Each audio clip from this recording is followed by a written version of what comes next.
Welcome to the Journey. My name is Kevin Polky, and I am the host of the Journey.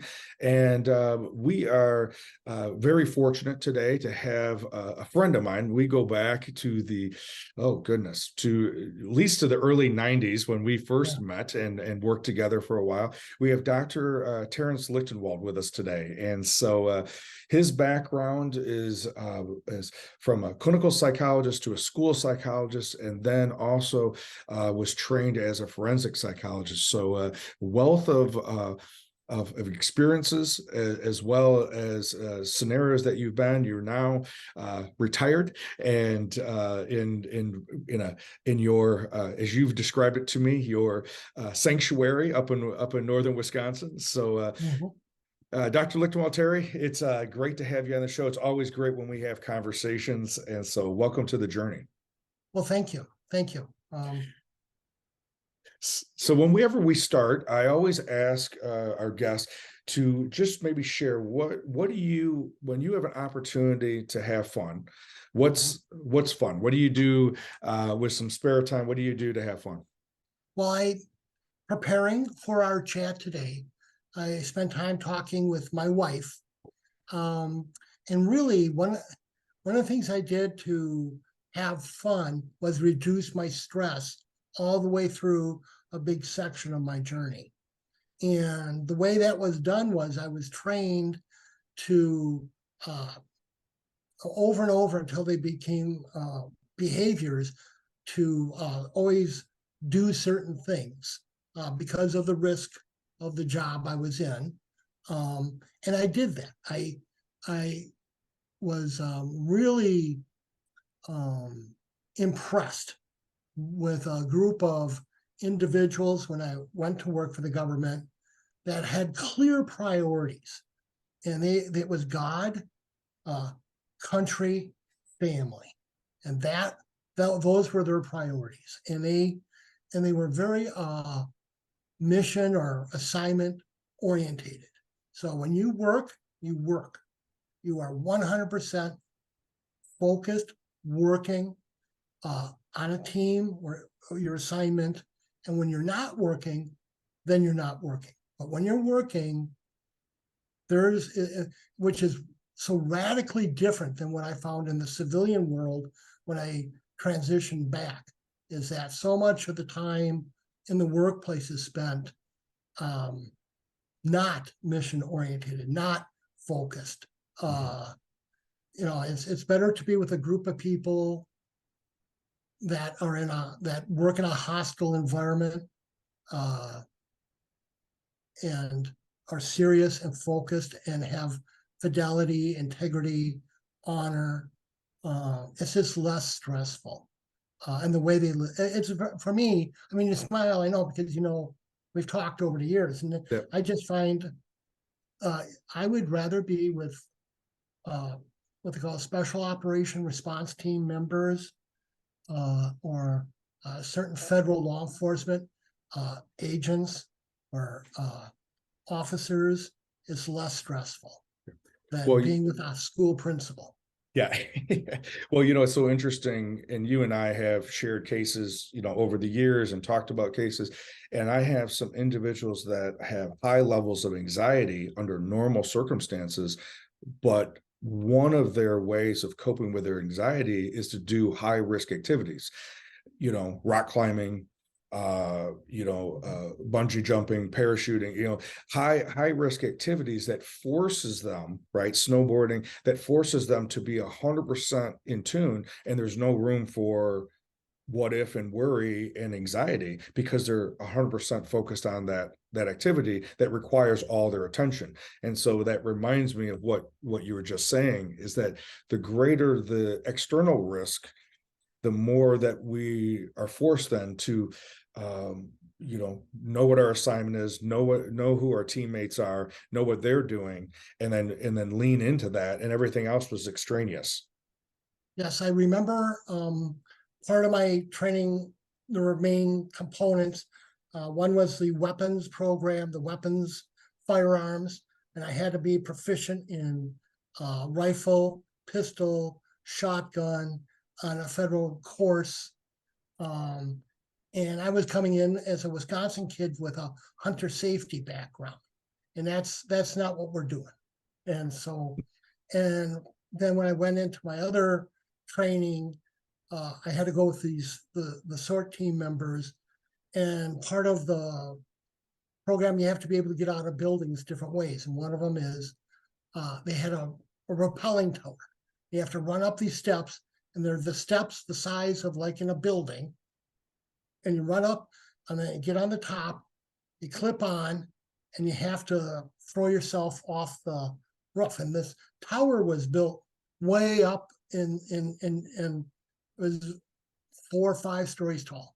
So I remember telling the instructor on the tower, breathing. I was really in shape then because I had to work out. You work out, your workout is what your job is. So that's different than, but I told him, this is really great. This is going to raise my self-esteem. This is excellent. And the guy, big, long cursing. Those guys can curse too. Like, like at least 5 or 6 curse words in a thing, and told me, get off his tower. And so I had to rappel off the tower, which is like going down the side of a building. And the trick is there's cutouts where windows are. And I have so many seconds to get clear, get down. They have a team member there, get clear of the building, and then go about my job. But I remember thinking, well, I'm getting pretty good at this. I can now, because I have responsibilities, but if it's time to split and I got to split via roof, then I can do this. And then I saw the team members doing it. They go head first down the tower so they can have their guns going through the window. They can look down upside down with their head facing the ground way up. And I thought, every time I think I'm doing okay, then a team member shows me their skill set. Yeah. And I'm like, well, not bad for the psychologist. I'm doing okay for a psychologist, behavioral science specialist. There you go. But yeah, no, there was something about that. There was something about they go, this is just a job. This is what we do. Yeah. We don't make policy. We treat others, inmates. They have prisoner code of conduct, the John Kane code of conduct of how it's going to be. Yeah, sure. What you mean by that? For our listener may not know what that means. In the TV movies, you always have these examples of, like, in prisons or something, you have correctional officers beating people up or torturing. That is unacceptable. That will cause a problem. It has caused a problem.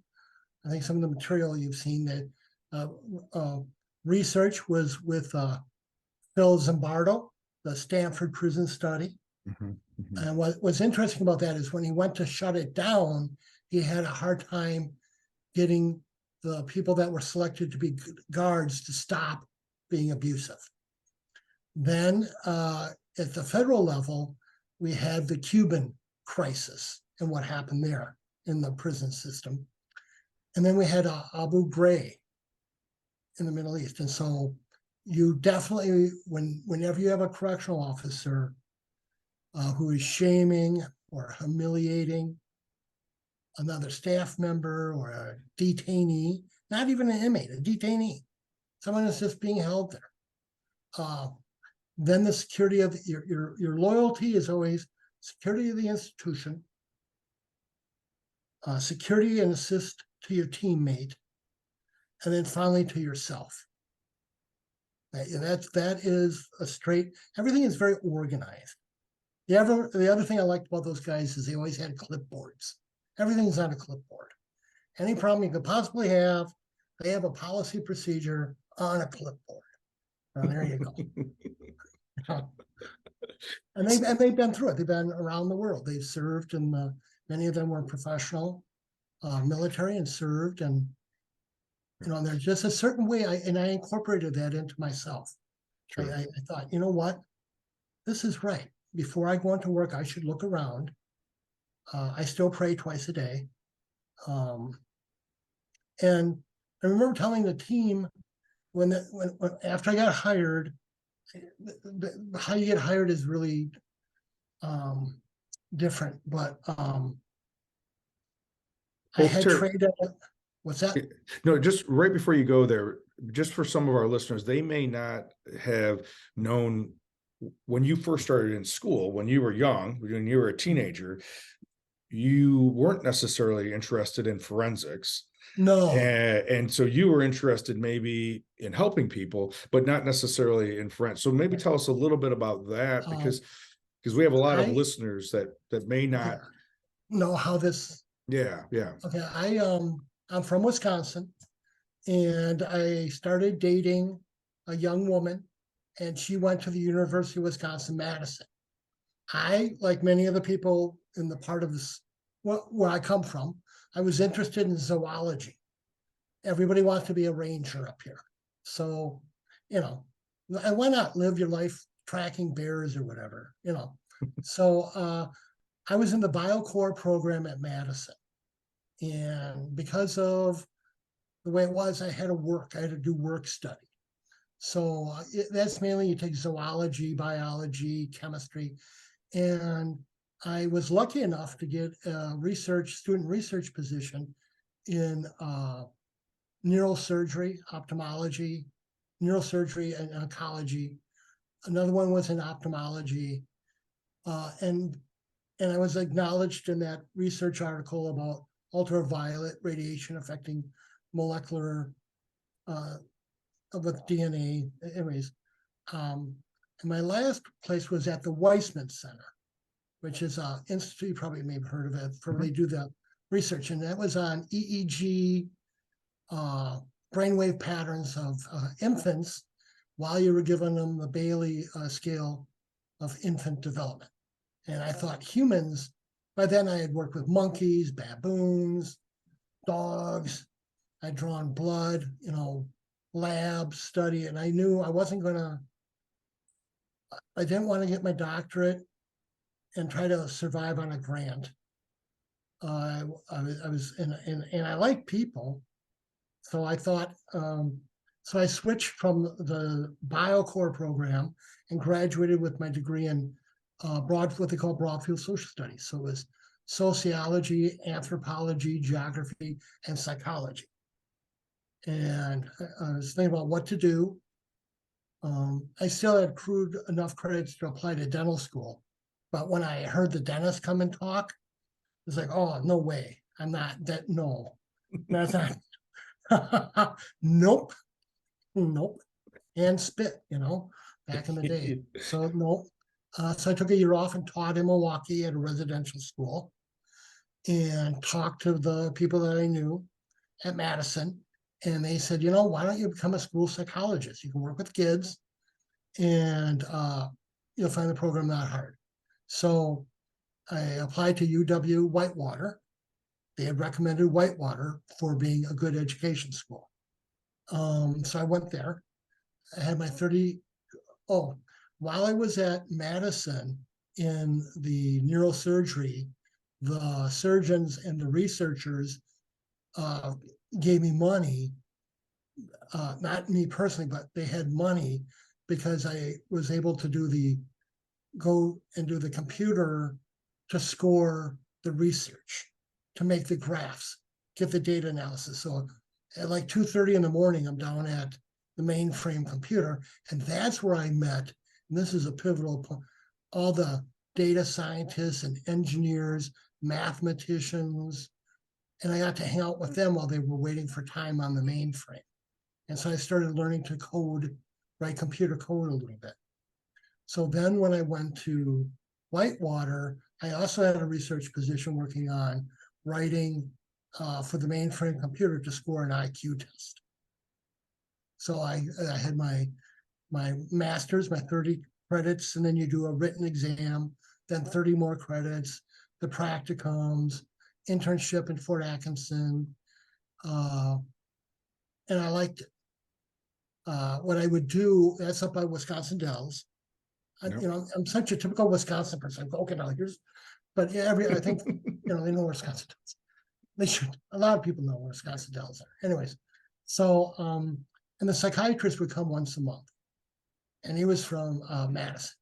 And there were, like I say, medically fragile kids that were going to the Mayo Clinic. And they had some information about for helping these kids that I didn't understand. So I called the Mayo Clinic. And sure enough, the MDs, the team leader for this child calls me back to help me understand what they're thinking would be best for the medically fragile handicapped student.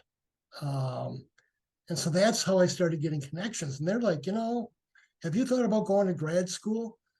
Like, I already had. I was like, no. And then Madison was pushing, and they go, well, why don't you just go get your doctorate in clinical psych and come back, and you don't mind living up north, so you can. Up north is fantastic to visit. My wife is so proud she just wintered over here.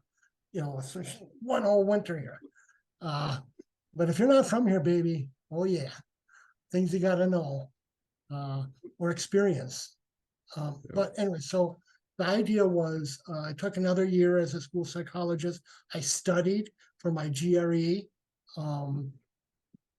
I take your graduate record exam, the Miller analogy test, and all that stuff. Took all these different tests, applied to school, and you only go to school where you get in. I'm sure I did not get in at a lot of places. The only places I got in was Wisconsin, Baylor in Texas, and Fresno, California. And what was excellent about the Fresno program was that it was a clinical program, PsyD, but set up so I could earn a PhD. I just had to do everything a PsyD student would do, all the hours, all the practicums, internships, all of that. And in addition, I would be given an opportunity to take additional math classes, research design, and do a dissertation. And then I would be pretty sure I'd be able to get a job. Because if all else fails, you can go to a university and teach intro to psych. Yep. That's what I thought. A PhD is, my professor always said, a PhD is just a union card. Yeah. So that you can go to work. That's all it is. Just, that you did, like a bricklayer, you did these many projects, here's your workbook, you're good to go. And so, what happened was when I went to California, I went to Fresno, I had been guaranteed a scholarship. That's the other reason I went to Fresno. I have an identical twin brother, and in Wisconsin, they thought if one of us could get accepted out of state, they should go. My twin brother had a child, I didn't. So, and Fresno, the California School of Professional Psychology in Fresno offered me a scholarship. So it looked like Fresno. So I bought a Beach Boy tape, which is, Fresno's nowhere near the ocean. And so off to Fresno I went. And a turning point in our life, like you've talked about so many times, what you think might be bad. When I got to Fresno, my first few days there, they called me in and told me my scholarship had been canceled. And it was canceled. It was canceled because I'm white. And I was like, oh, where I come from, okay, I guess. And they said, but don't you worry, you can take out HEAL loans. And I thought, oh, I didn't know I would qualify. Oh, yeah, it's just like medical school. You can take out HEAL loans. Of course, it was about, I'm pretty sure I asked Chris, my wife, maybe about 10% or higher interest compounded on the semester you took it out. And so I said, okay, they had a deal. None of my master's work would be accepted because it was education. All of the school psych would be erased. But I could take final exams, and if I pass the final exam in the class that they teach, then okay, maybe I pass that. Plus, I would have to rewrite my master's, take the master's written exam. I think it was like 6 days. You write every day for 6 days. And if I pass that, well then, okay, then they'll maybe let me have my master's. Meanwhile, I had to do 2 practicums at the same time. I had to repeat the child and adolescent because that was done in schools, and I had to do the adult. And that was really good because I was at Fresno Community Hospital, and the psychiatrist was the old-time, the kind of psychiatrist you and I think we both loved, the well-rounded. I mean, this guy played the cello. He was brilliant. Dr. Victor was excellent. And he said, you are going to do this many months in surgical, with surgical patients, this many months with pediatric infectious diseases. You are going to go to the emergency room, and you're going to learn how to give a mental status exam and to be able to tell the psychiatric resident if the person has any clue what their name is, where they are, if they can remember 3 things after you, and what a great years. I was able to be there when we detoxed people. So you would come in and you had a horrible drug addiction and be there while the physician hooked you up to the IVs. I was with you. I experienced it. That's how you learn, you know. And Dr. Victor always said that, don't drink, remember boys, don't, on the psych unit, don't drink the orange juice. That's a really important thing you gotta learn. All these little things. And see, of course, you know that stuff, because you and I saw each other in the hospital all the time. Well, that's what he puts the Thorazine in. All right, well, good to know. don't be sipping on the orange juice, baby. You know? Yeah. We'll know, we'll know if you did. Yeah. Oh yeah. And so at Fresno, I had the grades. They had a program that you could flex for your last year. You could leave. It had to be an APA approved clinical psych internship. And I applied. I was very excited. I applied to VA hospitals in the Midwest. On my father's side, all my uncles had served in the military, World War II, Korea. My older cousins had served in Vietnam. So, and I remember there was a teacher, a special ed teacher that my wife worked with. And I was very excited. I told him, I've been accepted for an interview at West Side VA in Chicago, which I thought would be great. And North Chicago VA by the naval base, I thought that'd be great. And this guy laughed all the time, and he says to me, he says something like, you ever been to a VA hospital? I said, no. I said, all right. And it turned out, I learned later, he had been in Vietnam, shot down twice, and he had been with the ones where they have the eagle on the patch. And so Lance, I really liked him a lot. He was really supportive. But so then I did my internship at the VA in Chicago, and with wounded veterans that were missing limbs, and the nerves would still fire. So I learned biofeedback, hypnosis, all the basic.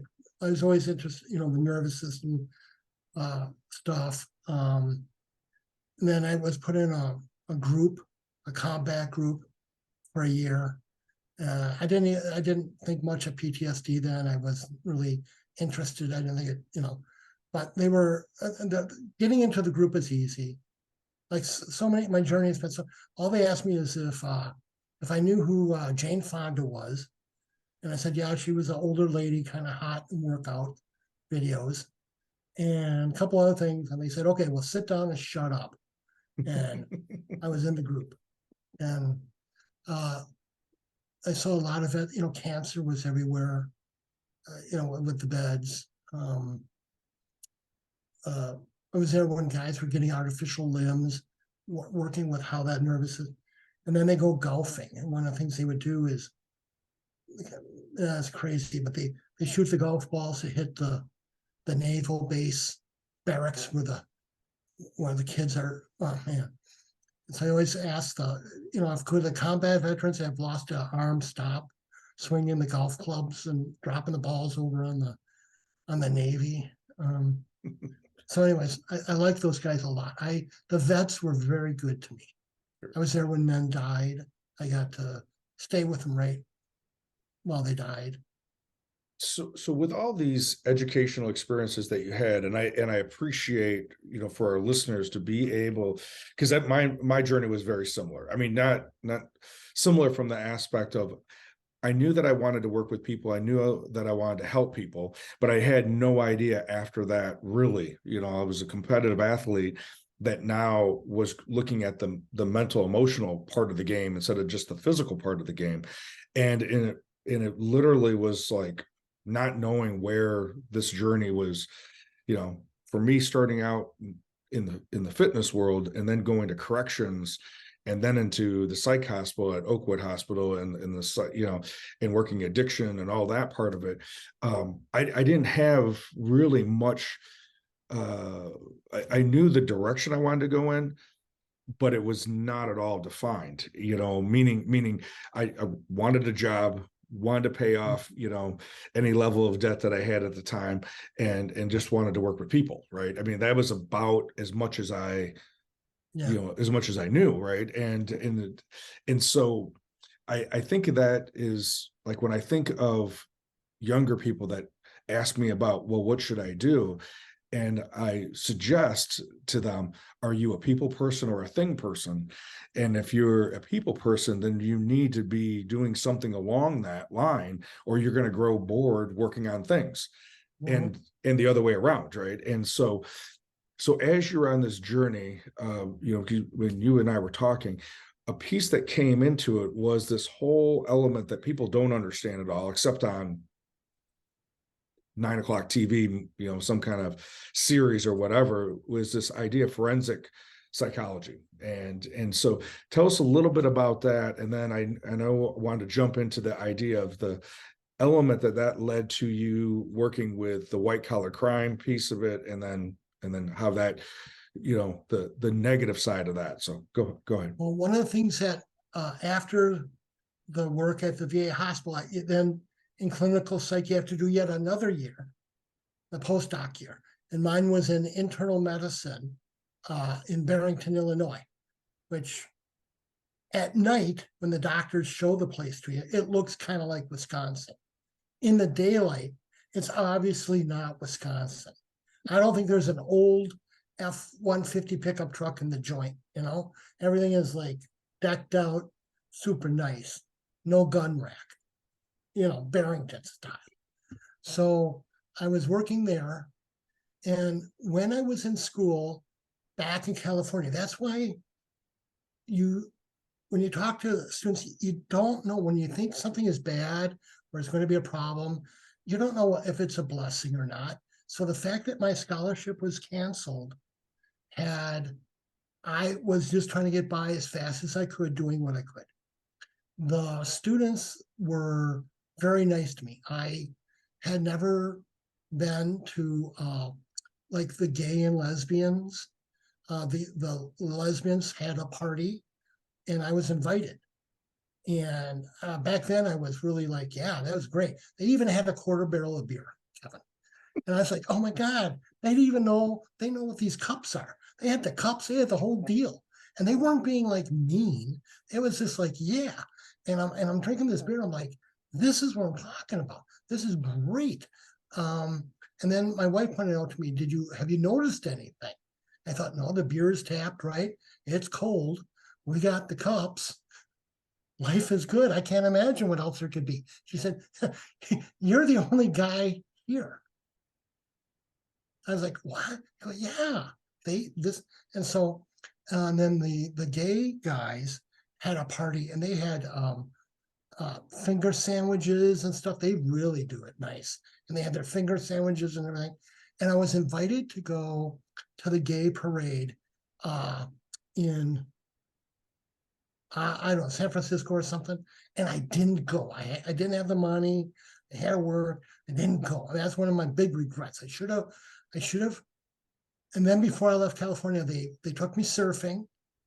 They took me hang gliding, because they're sure once you go back to the Midwest, you die, And I'm like, so I got the whole, but what happened in my postdoc was one of the professors, who supposedly nowadays I guess would be minority, I never saw him as, but called me. And my daughter had been born, with a birth defect and needed surgery. And I was going on public aid. I didn't have a job. And I was trying to get a job, and Chris didn't have a job. And he called me and said, look, call this number and tell these people that you're interested in coming in for an interview. So I said, okay. Is it a job? He's like, yeah, it's a job. It has health insurance, all that. So I call this number, and it's in downtown Chicago. Weird interview. Weirdest job interview you're ever going to have. They take a chest X-ray. You have to pee in a cup. I think they took blood. They asked me some questions that didn't even make sense at the time. They give you a big packet to fill out of everybody you know that's ever been outside the United States, and everything all about yourself.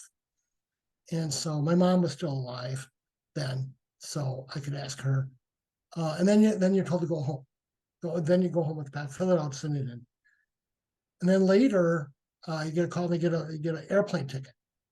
The airplane ticket is to go, just get on the airplane. You're going to go to this place. You're going to check into this hotel.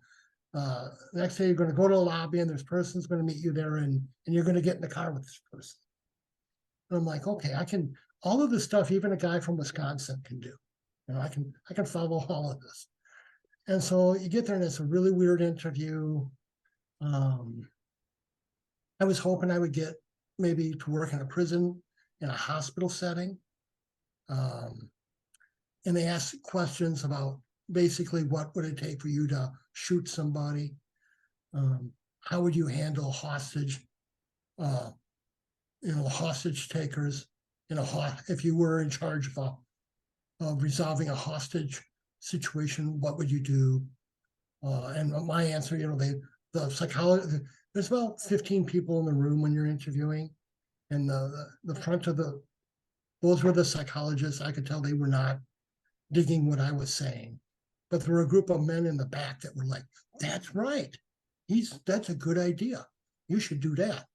That's wrong, but it's a good idea. I was going to do stuff to the food, and they said, well, you can't do stuff to the food because they make the hostages eat the food first. I was like, yeah, but I was going to do a time delay. Man, I got skills. I was a biochem major. I know about bacteria, and I was going to do it right. But and then you go home and you wait, and then I got another call, and it was with the guy that would be a mentor in my life. He had been military, he had been in the Green Beret, had been a career soldier. Then he went into the Bureau of Prisons. He became a psychologist, and he'd be one of the people that would help me. And then, so I went to work. You go just like grad school. You interview and hope you're going to get a nice office in a hospital, and you go where you go. And you go where they need you. Yeah. I mean, the same thing in school. I always wanted to go to Paris. I didn't get to go to Paris.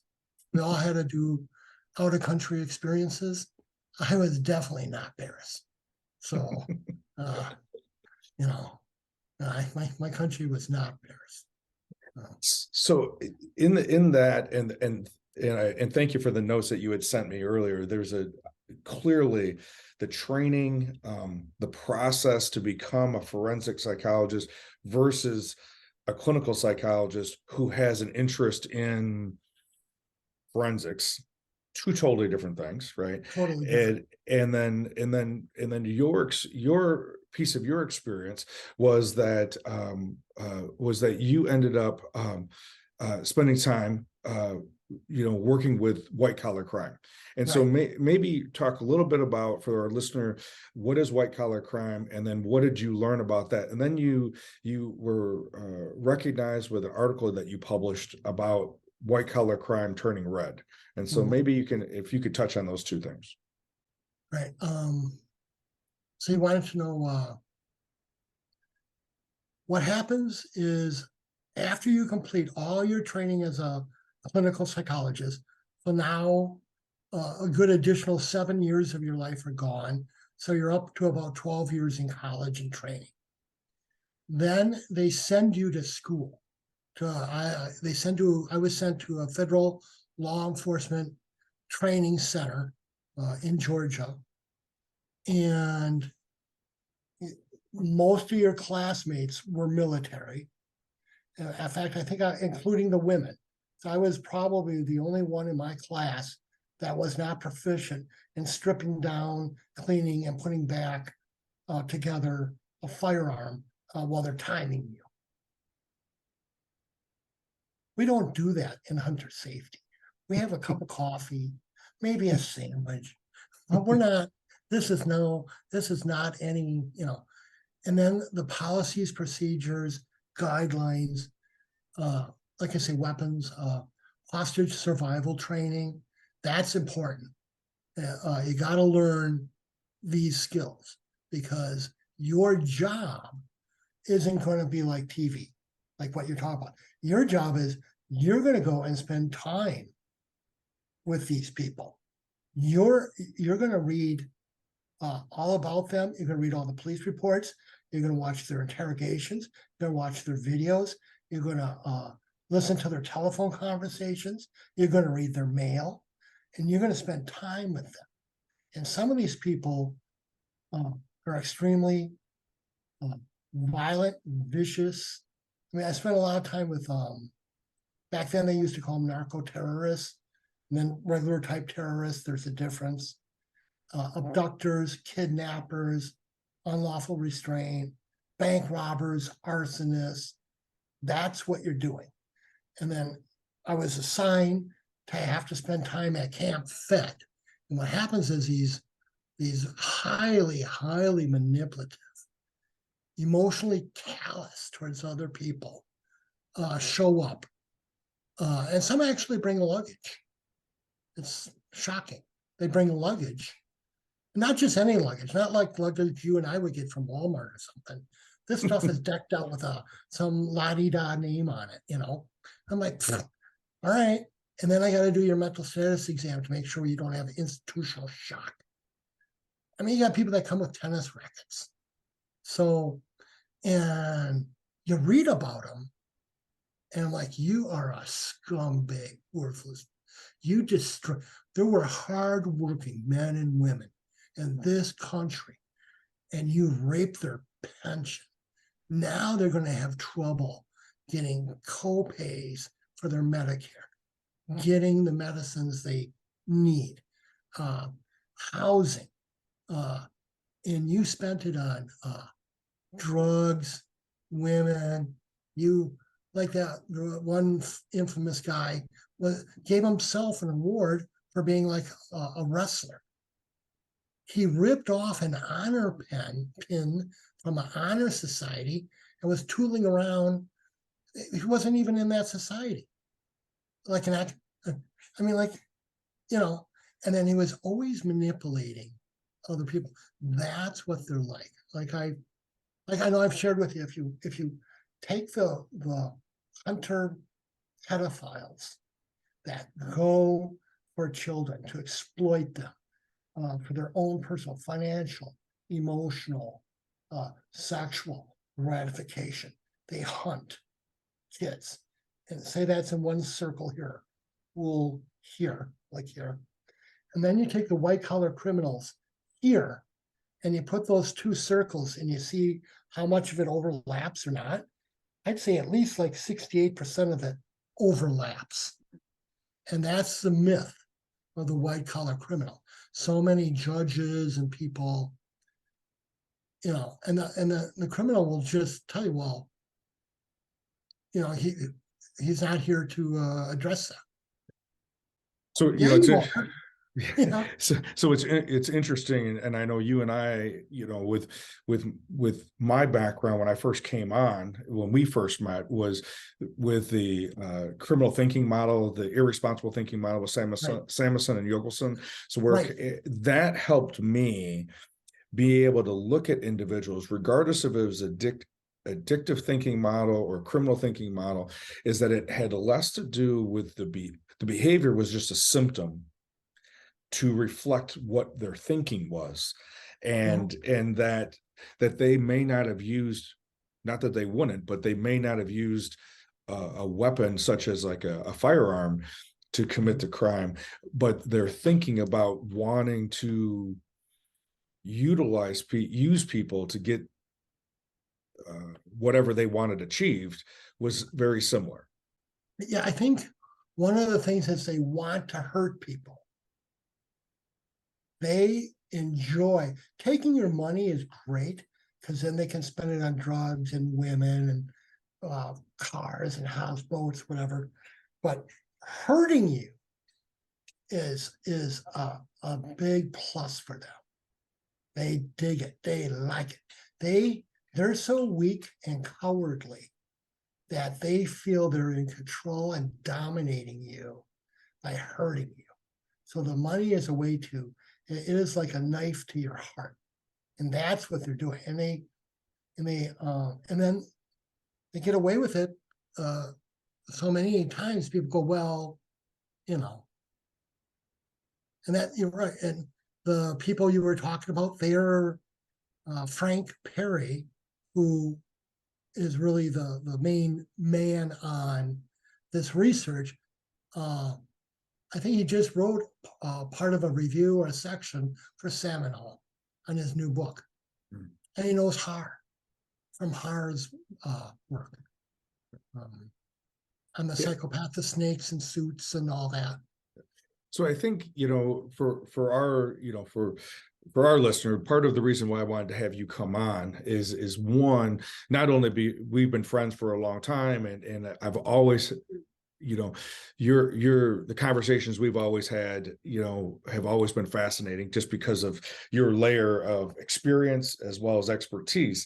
But you also have a way of being able to say, yeah, this person is what you would stereotypically say as a bad guy or a thug, and this guy happens to be in a $5,000 suit, but they think the same, or maybe same, they behave the same. And I learned, and you're absolutely right, I learned such a huge difference between criminals and psychopaths. The number of times that criminals have helped me out, they're criminals, that's their business, but they have rules.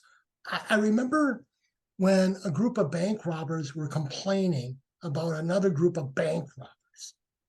I was like, do tell. And they were like, yeah, you go in, you rob the bank, that's your job. That's what you do. But if you go in and rob a bank and you take some lady or a kid that's a teller, you grab them by the hair, you smack them with the gun, you do any of that, don't call yourself a bank robber. That's not bank robbing. What you're doing, yeah, you're in the bank, but there's something else going on because bank robbers are about the money. Remember, there's that famous bank robber. They asked him, why did he rob banks? And everybody was hoping he'd blame his mother or something. And he said, well, that's where the money is. And then he spent the rest of his career trying to get out of that. Well, you're absolutely right. The guys in the suit are as vicious as psychopaths, antisocial, and some criminals are psychopaths, some are quite antisocial, but some what you talk about, for a variety of reasons, they got caught early on. Their friend didn't get caught. And so they ended up in the system. Their friend did not. It's amazing how criminals have such clear vision on who belongs with them and who doesn't, and the distance they put on the people that hurt women, children. It's not necessary to get the money. Yeah. Either you're about the money or you got something else going on. And white collar criminals have something else going on. They're vicious, violent. They want to hurt you. Hurt you. So Terry, I definitely think this conversation could go, continue, and because what I'd like to do is I'd like to set up a time period for you to come back on and for us to talk a little bit more about that, because I think, especially because, like you said, that misnomer, like, we had this idea in our head, this myth in our head that if I don't go to this part of town at this time of the day, and I lock my doors, and those types of things, right?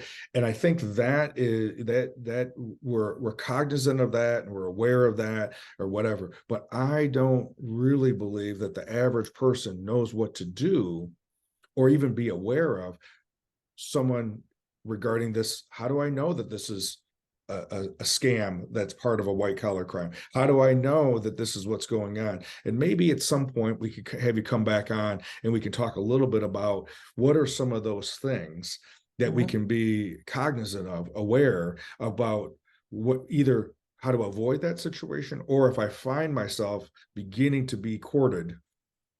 And because it, like you said, just like a pedophile will court a victim, the white collar crime is it's a courting process, because they get the person to walk with them, because they're probably not being forced to sign anything. There's a coercion that comes into it. Yeah, they're gonna slick you out of it. Yeah, Yeah, yeah, yeah. yeah. No, I agree. I know you want to. We didn't talk about the red collar case that really started the red collar research. Yeah. And that has to do with a case that Frank Perry had. Yeah. And I had to evaluate the criminal. And I had to come back and explain to Frank, because serious lawyers want to have a client, they want to go to court, they have a code of conduct they want to follow, and then they have these, you can have a white collar criminal, and you're like, this guy is this, what? Yep. Every time's a different story, Yeah. So what I'm thinking is, why don't we do this? Why don't we go ahead and end at this point, and then we will have you, if available, we'll have you on for the next episode, and we'll continue our discussion regarding those couple things. Okay. All right. Terry, as always, I always appreciate our conversations, and there never seems to be enough time for us to have those conversations. And so thank you again for that. And I will we'll set it up for you to be on for the next episode. And so let me so as always, I hope that you have found our conversation with Dr. Lichtenwald engaging, and I look forward to having you back next week so that we can continue this conversation with Dr. Lichtenwald and myself, talking about the mindset and the thought process of the white collar crime, and then what we can do to protect ourselves and increase our awareness. As always, thank you for being here, and look forward to being with you next week.